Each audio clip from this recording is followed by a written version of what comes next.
Communities are where the action happens. Let me show you how to find your communities, how to find other communities that you want to join, and show you how to join them. First of all, you log into people.extension.org, which will take you to this site, and this is the home page.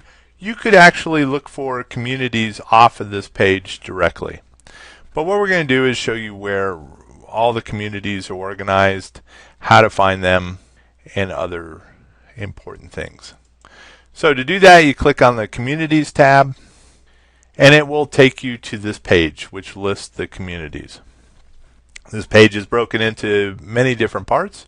The first part is finding a community or institution.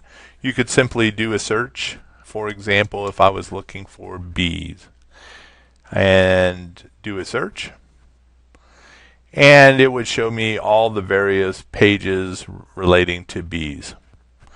But part of it, the way the search engine works, you may also get beef cattle or beetles.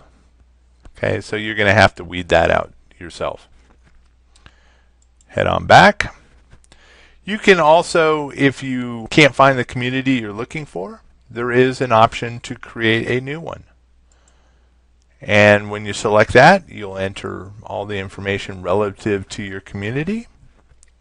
And you can also connect to the content management system, which allows you to add articles and other information. You can also browse the list of communities. It's quite a list. It's broken up. There's 1,525 communities, organized alphabetically. So it may take you a little while to kind of get through all the different pages with the list of communities. If you are invited to any communities, there will be a list of those communities. You can go check them out and see about those communities and decide if you want to join or not.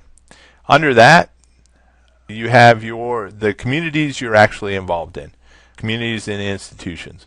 So it'll list the name of the community and also give you the role, which community that you belong in.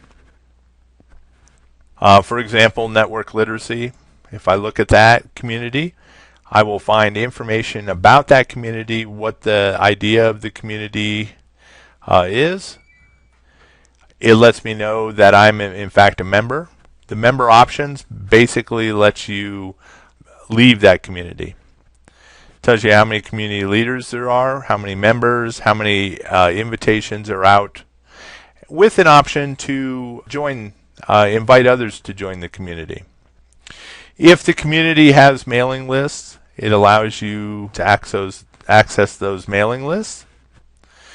And then talking about publishing totals, how many articles there are, how many learning lessons, features, news, etc.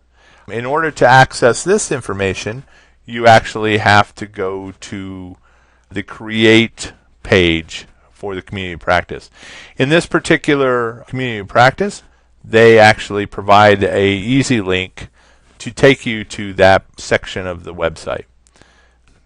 And I believe there's a feature in right now to make this a little more easy. And then other related community information, who created it, if it's open members or closed members, and a link to get reports and other activities. And there's a list of information, recent activity that happens within this community. And this happens to be a community of practice.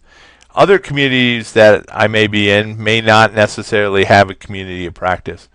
There are 69 communities of practice. They are listed on the left-hand side of the site.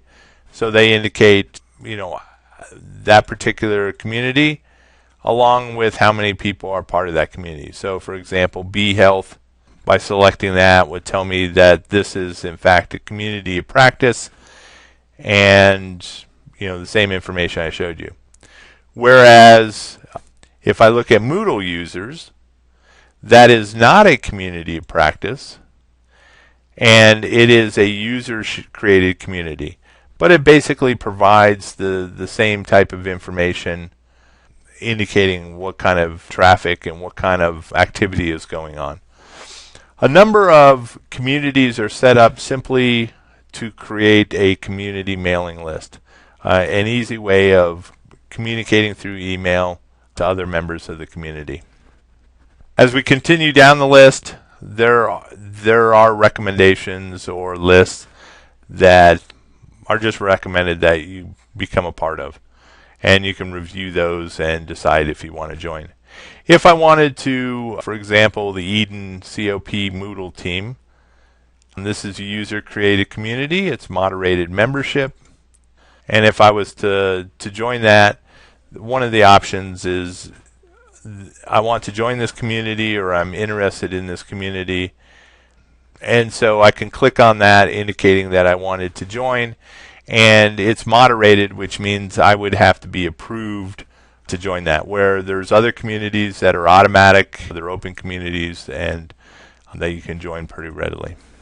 Other institutions, it's simply a matter of doing search. So if I'm looking for things dealing with Wyoming, I would select Wyoming, and I would find that there are 2 widgets and an institution. And if I select the institution, this shows that I've already selected this as being a primary institution, and I receive information about that.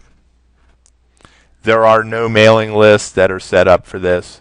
However, if I wanted to, because I am one of the institutional leaders, that I can click this and set up a possible mailing list for leaders, for members who are joined, which are the leaders and the members, or those that are interested.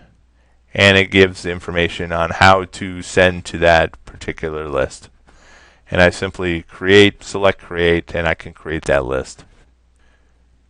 And basically, that is all the good stuff about communities as it relates to people.